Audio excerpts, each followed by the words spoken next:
नील नयन को देखने के बाद से ही सोच रहा था, इतनी सहमी सी लड़की और आंखों में इतना सोनापन। वो नयन के बारे में सब कुछ जानना चाहता था, पर डोली और कबीर से पूछना उसे सही नहीं लगा। अब डोली भी चाहती थी कि नयन अब अपने कछुए वाले खोल से बाहर निकल के कुछ करे, समाज में नाम कमाए, जो कुछ उसने गवा दिया उसे वापस पाए। क्योंकि अभी उसकी उम्र ही क्या है। नयन अपने कमरे में उदास खिड़की के पास बैठी डूबती सूरज को देखकर बस यही सोच रही थी कि क्या कसूर था मेरा, मेरे होने का मकसद ही क्या है, क्यों भगवान ने मुझे जन्म दिया। पर हर इंसान को जन्म देते समय भगवान उसके जन्म के पीछे कोई ना कोई कारण जरूर लिख देते हैं। डोली धीरे से नयन के पास आई, उसका हाथ अपने हाथ में लेकर बोली, नयन, मैंने बहुत सोचा और सही मायने में तुम्हारी जिंदगी बदलने का रास्ता जरूर भगवान ने ही भेजा है। मतलब मैं कुछ समझी नहीं। नयन, जो लड़का आया था ना नील, वो तुम्हें अपने फोटो शूट में एक मॉडल की तरह सिलेक्ट करना चाहता है। क्या तुम ये काम करना चाहती हो? नयन ने पहले सोचा, फिर कहा, मॉडल और मैं? डोली दी, प्लीज मजाक मत कीजिए। नहीं नयन, मैं मजाक नहीं कर रही हूँ। डोली ने नील की पूरी बात उसे बता दी। नयन ने मना कर दिया, नहीं दीदी, मेरा परिवार पहले से ही मेरे ऊपर लगे इल्जामों से परेशान है, कहीं ये सब और खराब कर दे सब कुछ। नयन, कब तक यूं डर डर के जियोगे? जीना ही है तो अब इस मर्दों की दुनिया में शान से जियो। इन्हें अपनी उंगली पर नचा के दिखा दो कि हम औरतें अपने पर आ जाएं तो हमारे लिए कुछ भी नामुमकिन नहीं है। पर दी, परवर कुछ नहीं नयन, नील को मैं श्याम को बुला रही हूँ, एक नई शुरुआत तो करो, हो सकता है ये भगवान का ही इशारा हो। नयन यूं ही सोच में डूबी रही। श्याम को कबीर भी आ गया। डोली ने उसे सारी बात बता दी। वो दोनों काफी खुश थे। नील को भी रात में डोली ने डिनर पर बुला लिया था। नील को भी मौका मिल गया था नयन के बारे में जानने का, पर नयन अभी भी किसी अनजान पर विश्वास नहीं करना चाहती थी। पर शायद उसकी जिंदगी में अनजानों का ही खास रोल था। शाम को डोली ने अच्छा अच्छा खाना तैयार किया। फिर सभी मिलकर नील का वेट करने लगे। कबीर कुछ काम कर रहा था। उसी टाइम किसी ने बेल बजाई। आज फिर नयन ने ही दरवाजा खोला। नील को देखकर वो थोड़ी संगचा गई। नील ने उसे पीले गुलाब का बुके दिया और विश किया। तब तक डोली भी वहां आ गई। नयन बहा के किचन में चली गई। अब तक उसे विश्वास नहीं हो रहा था कि वो एक मॉडल बन सकती है, पर नील ने उसे चुना था तो चुना था। खाना खाते खाते कबीर और डोली सूट के बारे में बात कर रहे थे। नयन भी वही थी। उस बीच नील उसे भी देख लेता। डोली को लगने लगा था कि नील का नयन की तरफ झुकाव है, और वो चाहती भी थी कि झुकाव हो, क्योंकि नयन को एक साथी की बहुत जरूरत थी। इतने धोखे और इतनी जिल्लत के बाद कोई हो जो सच में उससे प्यार करे, उसकी जिंदगी को समझे। डोली मन ही मन खुश थी कि नील और नयन मिले। कबीर और डोली के कहने पर नयन भी मान गई थी। सूट 2 दिन बाद ही स्टार्ट थे। उससे पहले नील नयन का एक रफली सूट करना चाहता था, जिससे वो सूट के लिए तैयार हो जाए। क्योंकि सूट साड़ी की ही थी तो नयन भी कंफर्टेबल थी। अगले दिन ही नयन को नील के साथ जाना पड़ा। वो पूरा दिन नयन का नील के साथ बीता और काफी अच्छा दिन बीता। नील का नयन के ऊपर इतना ध्यान देना, उसके कहे बिना उसके लिए कॉफी लाना, उसे हंसाने की कोशिश करना, उसके लिए औरों को डांटना, कहीं ना कहीं नयन को सब देख नील के प्रति अपनापन हो गया था। पर अपने पुराने अनुभव उसे आगे बढ़ने से रोक रहे थे। उस दिन के सूट के बाद नयन खुश थी। उसे खुश देखकर डॉली और कबीर भी खुश थे। 2 दिन बाद से नयन की सूट शुरू हो गई थी। नयन जो भी साड़ी पहनती उस पर खूब जचती, और नील हर बार उसे देखकर उसे और पसंद करने लगता। जब लाल रंग की साड़ी में नयन ने सूट करवाया तो नील ने अपने दिल पर हाथ रख लिया। मेकअप लाइट्स तो थे ही, पर नयन की खूबसूरती लाल रंग में खिल रही थी। सालों बाद लाल रंग पहनने पर नयन भी बहुत खुश थी, पर अपने घर परिवार की याद आते उसका मुंह मुरझा गया था। नील से नयन का उदास चेहरा देखा नहीं जा रहा था। वो उसे चाहने तो लगा था, पर नील नयन की पुरानी जिंदगी से अनजान था, और नयन खुद किसी आदमी पर आसानी से विश्वास नहीं करना चाहती थी। सूट पूरे 4 दिन चला था।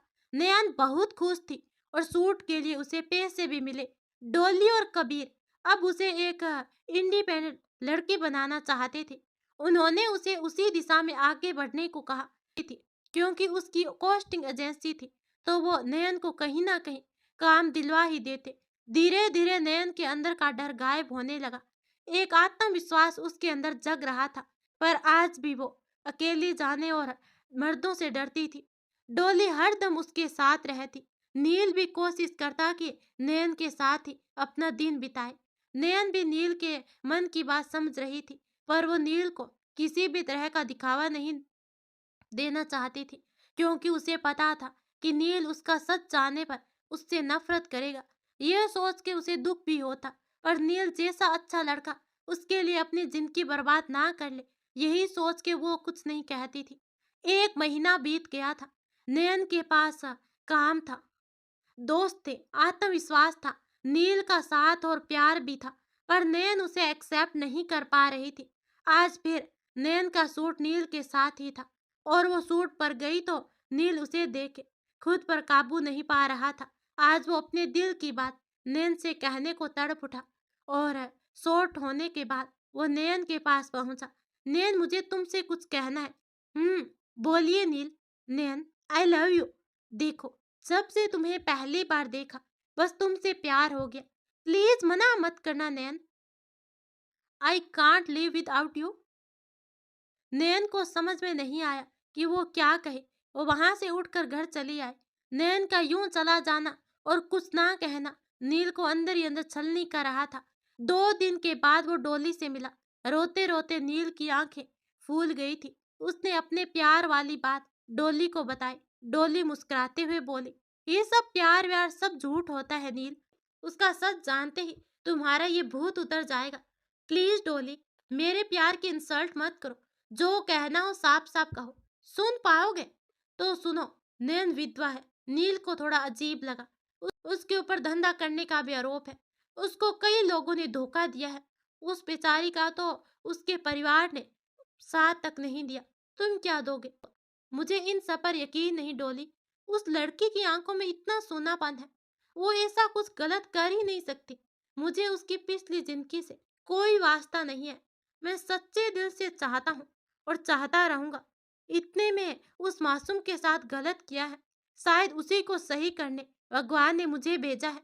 डोली को यकीन नहीं हुआ कि सच में कोई इतना अच्छा भी हो सकता है। तुम सच कह रही हो ना नील? तुम अपनाओगे नयन को? मैं नहीं, वो मुझे अपना ले डोली। डोली ने नील को गले लगा लिया। थैंक्स नील, तुमने मेरा काम आसान कर दिया। मैं नयन के लिए किसी ऐसे की तलाश में थी। तुम चिंता मत करो, मैं मना लूंगी उसे। तुम बस अपने घर पे बात कर लो। अरे, घर पे तो सब मान जाएंगे। भैया भाभी की खुशी भी मेरी ही खुशी में है। मम्मी पापा की बात, भैया भाभी ही मेरे सब है। वो जरूर नयन को अपना लेंगे। नील और डोली एक साथ नयन के पास गए। नील अपने घुटनों पर बैठ गया और नयन को प्रपोज किया। नयन की आंखों में आंसू थे। तभी डॉली ने उसे नील की बात बता दी। वो तब भी तैयार नहीं हुई, पर नील की जिद के आगे नयन को मानना ही पड़ा। इतना सब कुछ होने के बाद आखिरकार नयन की जिंदगी में खुशियों ने दस्तक दे ही दी थी। काम, पैसा और प्यार और डोली और कबीर जैसे दोस्त थे उसके पास। अब आगे क्या होने वाला था आखिर? नयन की जिंदगी अब सपनों जैसी हो गई थी। कहाँ घर से निकलकर इतने धोखे खाते हुए वो आगे बढ़ी थी, और अब इतना प्यार। कबीर एक भाई की तरह हमेशा उसका सपोर्ट कर रहा था। डोली ने तो बस उसे एक सबल महिला बनाने का बीड़ा उठा लिया था। हर पल उसका साथ देना और मदद करके उसे मंजिल पर पहुंचा देना उसका एक लक्ष्य था। और नील, जो अपनी जान से भी ज्यादा नयन को चाहने लगा था, उसकी सारी सच्चाई जानते हुए भी वो उसे अपना रहा था। बस यही बात नयन को खटक रही थी। इतने धोखे खाने के बाद पुरुषों पर उसे रत्ती भर का यकीन नहीं था। वो तो बस चाहती थी अपने काम से काम रखे। वो भी इंसान। प्रेम और भावना हर व्यक्ति को कमजोर बनाती है। नयन के सामने जब नील का चेहरा आता, तो वो अपने पुराने दिन भूल के और नील के साथ बिताए आज में खो जाती। आखिर अब नयन ने भी इस बात को मान लिया था कि नील उसकी जिंदगी में एक सुखद एहसास लेकर आया है। उस दिन नील और नयन अपने लिए फ्लैट देखने जा रहे थे और पसंद आते ही खरीदना चाह रहे थे, क्योंकि डोली चाहती थी कि वो आत्मनिर्भर बने। और सच ही था, अब तक भागते भागते नयन भी थक गई थी। अब जब सही है तो यही एक जगह है जहां वो अपना ठिकाना बनाए। डोली, नयन और नील फ्लैट देखने गए। तीनों को काफी पसंद आया। समुद्र से लगा हुआ व्यू, सुबह सूरज को उगते हुए देखना, और है मन करे समंदर किनारे अपनी शाम बिताना। नयन तो नयन को तो फ्लैट बहुत पसंद आया। थोड़ी ही देर में डील पक्की हो गई। आधा पैसा नयन ने तुरंत दे दिया और आधा बाद में जमा करने को बोलकर तीनों घर आ गए। सब कुछ इतना अच्छा था। नयन और नील शादी के बारे में सोच रहे थे और इसी सिलसिले में नील नयन को अपने भैया भाभी से मिलवाना चाहता था। आज फिक्स तो सब कुछ था, बस दोनों को मिलवा के एक डेट फिक्स करनी थी। पहली बार नयन इतनी खुश थी। शायद इतने ही दुख थे उसकी किस्मत में जिनका समय अब खत्म हो गया था और अब सुखों की बरसात होने वाली थी। यही सोच के नयन खुश थी। साथ ही उसका काम भी बहुत अच्छा चल रहा था। नयन को आए दिन नए नए सूट्स मिल रहे थे, कबीर और डोली की हेल्प से। और देखा जाए तो नयन के जाने से डोली और कबीर को भी अच्छी रकम मिलती थी, इसलिए वो उसे छोड़ना नहीं चाहते थे। यूं तो दोनों अच्छे थे, पर पैसे किसे काटता है। ऐसे ही काम करते करते एक महीना बीत गया था। आज नयन अपने नए फ्लैट में शिफ्ट होने वाली थी। सब कुछ सही था। नयन और डोली ने पंडित जी से पूजा करवाई और फिर शाम को छोटी सी हाउस वार्मिंग पार्टी दी गई। नयन मानो अब भूल चुकी थी अपने पुराने दुखों को। तभी एक फोन आया। नयन ने कॉल उठाया तो उधर से एक लड़की की आवाज आई, तेरे बाबा नहीं रहे। नयन, एक पल को नयन सन रह गई। आज इतने सालों के बाद ये उसकी माँ का पहली बार कॉल आया था। नयन की आंखों से आंसू की एक बूंद नहीं गिरी। उसने जी को कड़ा करके कहा, कोई मदद चाहिए हो तो बता दो, एक बार तू आ जा तो। नहीं माँ, मरे हुए लोग वापस नहीं आया करते। उधर से रोने की आवाज आई और फोन कट गया। नयन का दिल भारी हो गया था। एक बार फिर पुराने दिन उसकी आंखों के सामने नाच उठे। ये सब नहीं, मुझे नहीं याद करना। नयन अपनी आंखें बंद कर ली। डोली ने आकर उसे हिलाया। क्या हुआ नयन? चलो, पार्टी में सब वेट कर रहे हैं। नयन के लिए कबीर ने केक ऑर्डर किया था। सब उसे काटने में एंजॉय कर रहे थे, पर कहीं ना कहीं नयन अंदर ही अंदर अपने पुराने दिनों में घूम रही थी। अगले दिन सब काफी थके हुए थे। पूरी रात पार्टी जो हुई थी। नयन ने उठ के खिड़की के बाहर उगते हुए सूरज को देखते हुए मन में सोचा, जो हुआ, अब मैं अपने पिछले दिनों की परछाई अपने आज पर नहीं पड़ने दूंगी। थोड़ी देर के बाद नील उसके पास आया, नयन का हाथ अपने हाथ में लेकर। क्या हुआ? कोई बात है नयन? नहीं तो, तुम्हारा चेहरा इतना उदास। नयन ने उसे फोन की पूरी बात बता दी और सिसकने लगी। अरे अरे ठीक है, जो हुआ वो हुआ। हमें वहां जाना चाहिए। वो तुम्हारे पिता थे नयन। नहीं नील, मैं वहां नहीं जा सकती। अब सब कुछ बदल चुका है। ओके, तुम नहीं जाना चाहती तो कोई बात नहीं। मैं आज तुम्हें भैया भाभी से मिलवाने ले चलता हूँ। नयन ने उसे देखा और ओके बोल दिया। नील ने उसे कस के गले लगा लिया। बस अब रोने का टाइम नहीं है। तुम फटाफट तैयार हो जाओ। हमें बस 1 घंटे में निकलना है। बस इतनी जल्दी? पर इतनी जल्दी? वो भैया ऑफिस निकल जाएंगे ना। ओके ठीक है। थोड़ी देर के बाद कबीर और डोली भी नाश्ता करके चले गए और नील भी रेडी हो गया। आज नयन को समझ में नहीं आ रहा था कि वो क्या पहने, तो उसने ग्रीन कलर का सूट पहन लिया। यूं तो नील को नयन हमेशा अच्छी लगती थी, पर आज कुछ ज्यादा ही प्यार आ रहा था। चले? मेरा तो मन करा है अभी चल के शादी कर ले। अरे ऐसे थोड़ी। नयन नील से थोड़ी बड़ी थी, इसलिए वो उसे समझा देती थी और नील समझ भी जाता था। पर कभी कभी नयन को भी बच्चा बनना पड़ता था नील के लिए। तैयार होकर दोनों नील के भैया भाभी से मिलने के लिए निकल गए। ये जगह काफी नई थी और काफी बड़ा बंगला था। नयन पहली बार इस जगह पर आई थी। नील ने नयन का हाथ पकड़ा और अंदर ले गया। दोनों जाकर सोफे पर बैठ गए और नील अपनी भाभी को बुलाने गया। तभी नयन ने सामने देखा और जो देखा उससे उसकी आंखें फटी की फटी रह गई। तो गाइज, ऐसा नयन ने क्या देख लिया? आखिर कौन था वहां? सामने वरुण कपूर खड़ा था। तुम यहाँ क्या लेने आई हो अब? तब तक नील भी मलिनी के साथ बाहर आ गया। भाभी, इसी की बात कर रहा हूँ मैं, इनसे मिलो। ये है नयन तारा, और नयन ये है मालिनी भाभी, और ये मेरे भैया वरुण कपूर। मुझे तो जानती हो, नील कपूर। नयन को लगा कि एक बार फिर उसे ठग लिया गया है। उसे कुछ समझ में नहीं आया कि वो क्या बोले।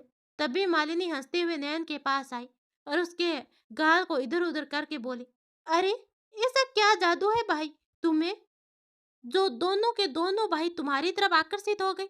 कोई काला जादू वादू जानती हो क्या तुम्हारा? इसे नाम भी नयन तारा है तुम्हारा।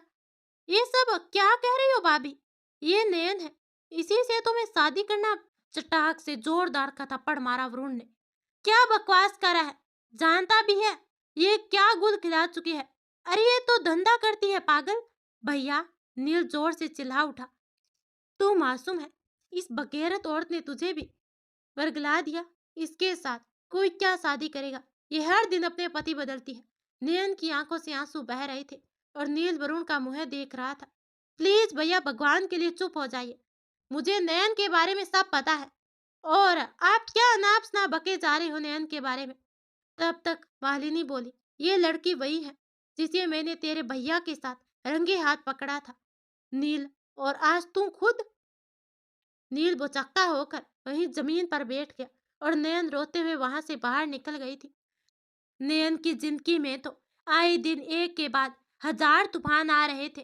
कहते हैं दुनिया में भगवान के सिवा कोई अपना नहीं होता। आज नयन को भी यही लग रहा था। वो वरुण के घर से भागते हुए निकली और नयन चाहते हुए भी एक कार से टकरा गई। वो तो अच्छा हुआ कि कार वाला उसे हॉस्पिटल लेकर चला गया, जहां से फिर नयन के फोन को देकर डोली और फिर नील को कॉल किया गया। डोली कबीर के साथ भागी भागी हॉस्पिटल पहुंची। नयन बिस्तर पर आंख बंद करके लेटी हुई थी। डॉक्टर साहब, क्या हुआ है उसे? घबराने की कोई बात नहीं, वो ठीक है, बस उसे काफी स्ट्रेस है। आप उनकी जी मैं उनकी दोस्त हूँ। देखिए, हमने ट्रीटमेंट कर दिया है, पर इन्हें अंदर से किसी बात से परेशानी है। फिलहाल आप किसी मनोचिकित्सा को दिखा दो तो बेहतर होगा। डॉली ने सोचा, सुबह तो ठीक थी, अचानक वो नयन के पास गई। क्या हुआ नयन? नयन की आंखों में आंसू थे। हमारा पास्ट कभी हमारा पीछा नहीं छोड़ता दी। अरे पर हुआ क्या है? नयन ने डोली को पूरी बात बताई। वो भी सुन के शॉक्ड रह गई। नयन, तुम सही कह रही हो। ऐसे में नील अपने भाई को भी सही समझेगा, पर तुम ऐसे कमजोर क्यों पड़ गई हो?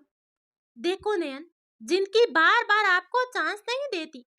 नील अगर तुमसे सच्चा प्यार करता होता तो वो जरूर समझेगा, और अगर वो भी बाकियों की तरह तुम्हारे बदन को चाहता होगा तो अच्छा ही हुआ वो तुझसे दूर हो गया। पर मैं ही हर बार क्यों? इस बार का जवाब तो डोली के पास भी नहीं था। 2 दिन बीत गए थे। नयन अपने फ्लैट में आ गई थी, पर वरुण और मालिनी की बातें याद करके ही नयन की तबीयत खराब हो जाती। डोली उसके पास ही थी। नील भी नहीं आया था नयन से मिलने। एक बार फिर नयन ने मान लिया था कि शायद प्यार उसकी किस्मत में नहीं, वरना शादी के बाद नीरज उसे छोड़कर ही क्यों जाता। और जब तक वो रहा तब तक ही कहाँ नयन को पत्नी का प्यार मिला। नीरज न जाने किससे मोहब्बत करता था और जिनकी बर्बाद हुई उसकी। सब कुछ सोचते सोचते नयन का तकिया गीला हो गया था। तभी डोली कॉफी लेकर कमरे में आई।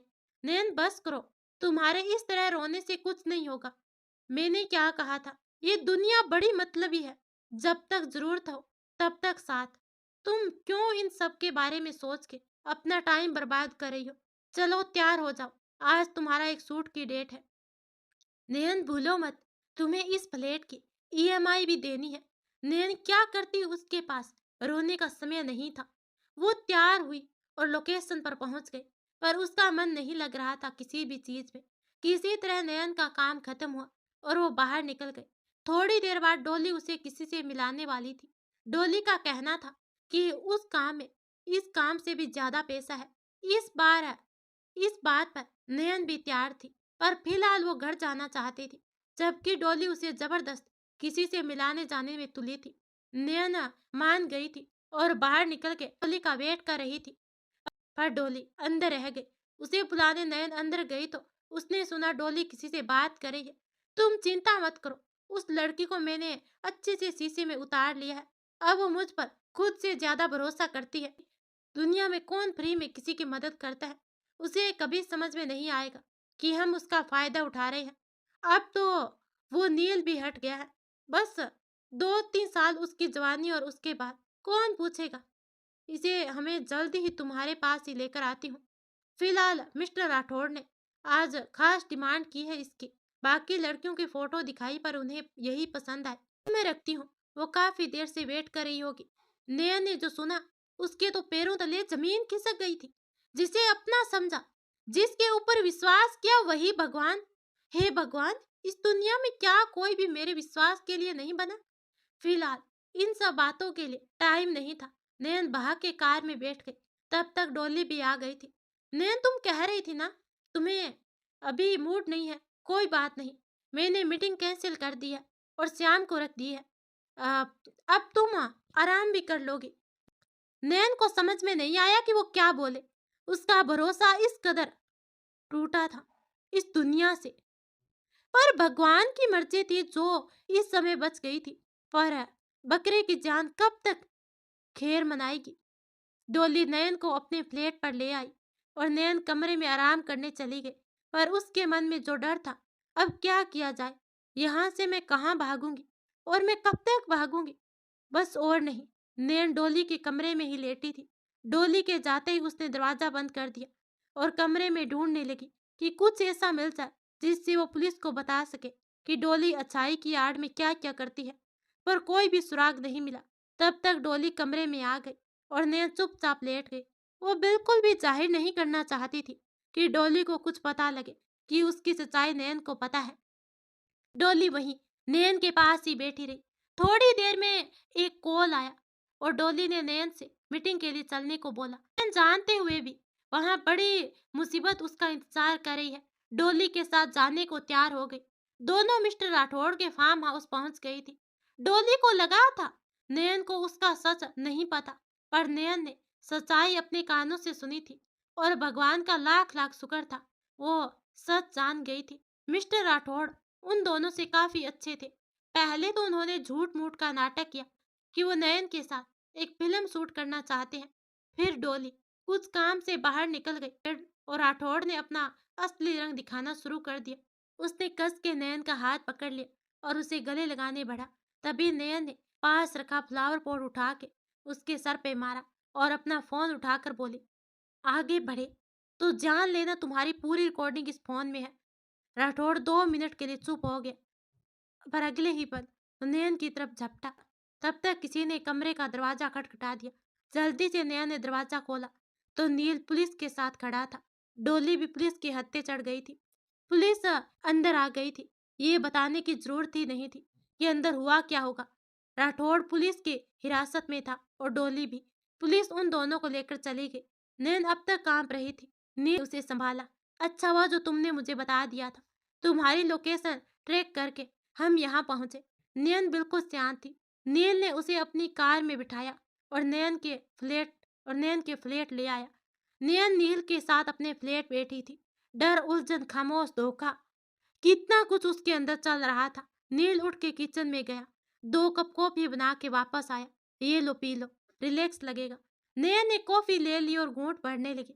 क्या सोच रही हो? यही की दुनिया में मुझे जो भी मिला उसने हमेशा मेरा फायदा उठाने की कोशिश की। क्या शादी करके एक और सुरक्षित और सेफ रह सकती है? नयन, मैं जानता हूँ तुमने जो कुछ भी बर्दाश्त किया। एक आदमी होकर भी ये सब सुन के मेरे रोंगटे खड़े हो जाते हैं। तुम बहादुर हो। क्या फायदा ऐसी बहादुरी का? मेरा जीना ही किस काम का है? मैं मरना चाहती हूँ। नहीं, नहीं नयन के, नहीं नयन। नील उसके मुंह पर हाथ रख दिया। ऐसा सोचना भी मत। तो क्या करूं? किसके लिए जीऊं? अपने लिए जियो, अपनी जैसी औरतों के लिए जियो। जरूरी नहीं नहीं हमेशा एक आदमी के कंधे की जरूरत हो। तुम अपने आप में पूर्ण हो नयन। पर पर क्या? कब तक तुम्हें दूसरों की जरूरत पड़ेगी? बोलो, एक बात बोलूं, एक बात बोलूं। माँ बाबा की मौत के बाद मैं काफी अकेला हो गया था। उस वक्त मेरे काम ने मुझे पूरा किया। तुम बस अपने काम में रम जाओ और पूरी दुनिया तुम्हारे कदमों में होगी। नहीं करनी मुझे दुनिया को कदमों में। नयन ने आंखों में आंसू भरकर कहा। तो मैं आ गया हूँ ना, तो मैं आ जाता हूँ कदमों में। नील मुस्कुराते हुए नयन के पैरों के पास बैठ गया। अरे अरे उठो। नहीं, कुछ मांगना है तुम्हें मुझसे? बोलो। नहीं। बोलो। नयन नहीं कहोगी। पर नील ने नयन का हाथ अपने हाथ में लिया। मैं तुम जैसी बहादुर लड़की को अपना जीवन साथी बनाना चाहता हूँ। बोलो, करोगे मुझसे शादी? लेकिन वो, नयन बोली। पर नील, तुम्हारे भैया भाभी, ये समाज, मेरा सच जानकर भी तुम। नयन, मुझे कोई फर्क नहीं पड़ता कि तुम्हारे पास्ट में क्या किया, कैसे किया, क्या हुआ। ये सवाल तुमने तो कभी मुझसे नहीं पूछा। कभी तुमने जानने की कोशिश नहीं की कि मेरा पास्ट क्या था। जब आदमियों का पास्ट उसके वर्तमान को खराब नहीं करता, तो लड़कियों का क्यों? नयन, मैं जानता हूँ वरुण भैया ने तुम्हारे साथ गलत किया था। मैं उन्हें बचपन से जानता हूँ, उनका व्यवहार, उनका व्यक्तित्व। और अब मैं तुम्हें भी जानता हूँ। मैं तुमसे प्यार करता हूँ नयन। तुम अच्छे चेहरे से ज्यादा अच्छे दिल की मालकिन हो। बोलो नयन, विल यू मैरी मी? नयन नील के गले लग जाती है। नील, मैं तुमसे शादी करूंगी। नील भी कस के नयन को गले लगा लेता है। अगले ही दिन दोनों कोर्ट में जाकर शादी कर लेते हैं। नील के कुछ दोस्त और कलिंग के सामने दोनों शादी कर लेते हैं और शाम को दोस्तों को छोटी सी पार्टी दे देते हैं। अगली सुबह, जल्दी से तैयार हो जाओ नयन, हमें बाहर जाना है। पर आज कहाँ, सरप्राइज है। नयन और नील तैयार होकर एयरपोर्ट जाते हैं। फिर नील नयन की आंखों पर पट्टी बांध देता है और नयन को लेकर जाता है। जब नयन उस जगह पहुंच जाती है और उसकी पट्टी खोलता है, सामने नयन की माँ, उसकी बहन, भाई, जीजा सब खड़े होते हैं। नयन एकदम से चौंक जाती है। उसकी माँ उसे पास आकर गले लगा लेती है। हमें माफ कर दो बेटा, इस समाज के डर के आगे हम भूल ही गए थे कि तुम भी इंसान हो। जो भी जो भी किया उसकी माफी मिलनी भी मुश्किल है, पर फिर भी हमें माफ कर दो। नयन की आंखों में आंसू थे। वो अपनी माँ के गले लग गई, अपनी तीनों बहनों से मिली। उनके जीजा ने भी उससे माफी मांगी। सबसे मिलके नयन को बहुत अच्छा लगा। मिलके वो अपने घर वापस आ गई। थैंक्स नील। किस बात का थैंक्स? जब आप मेरी अर्धांगिनी है, समझो तो ये सॉरी थैंक्स भूल जाओ। कुछ देना है तो एक किस। नयन शर्मा के उसके गले लग जाती है। अच्छा, अच्छा, अब सो जाओ। कल से शूट स्टार्ट है और मैं चाहता हूँ कि तुम मेरी बीवी सबसे अच्छी मॉडल बने। नील के आने से नयन की जिंदगी बदल गई थी। जिस प्यार, विश्वास और इज्जत की कमी थी, वो पूरी हो गई थी। सब कुछ एक सपने की तरह लग रहा था। नयन एक मशहूर मॉडल बन चुकी थी। उसके 2 बच्चे हैं, नैना और निहाल। नील और नयन सबसे अच्छे कपल माने जाते हैं। हाल ही में दोनों को best couple of the year का अवार्ड मिला था। सो नयन तारा और नील की जिंदगी एक खुशनुमा सफर की तरह बीत रही थी, क्योंकि जो दर्द सुख था वो अपना टाइम पूरा करके निकल गया था। तो कैसी लगी आपको ये कहानी? मुझे कमेंट में जरूर बताना। धन्यवाद।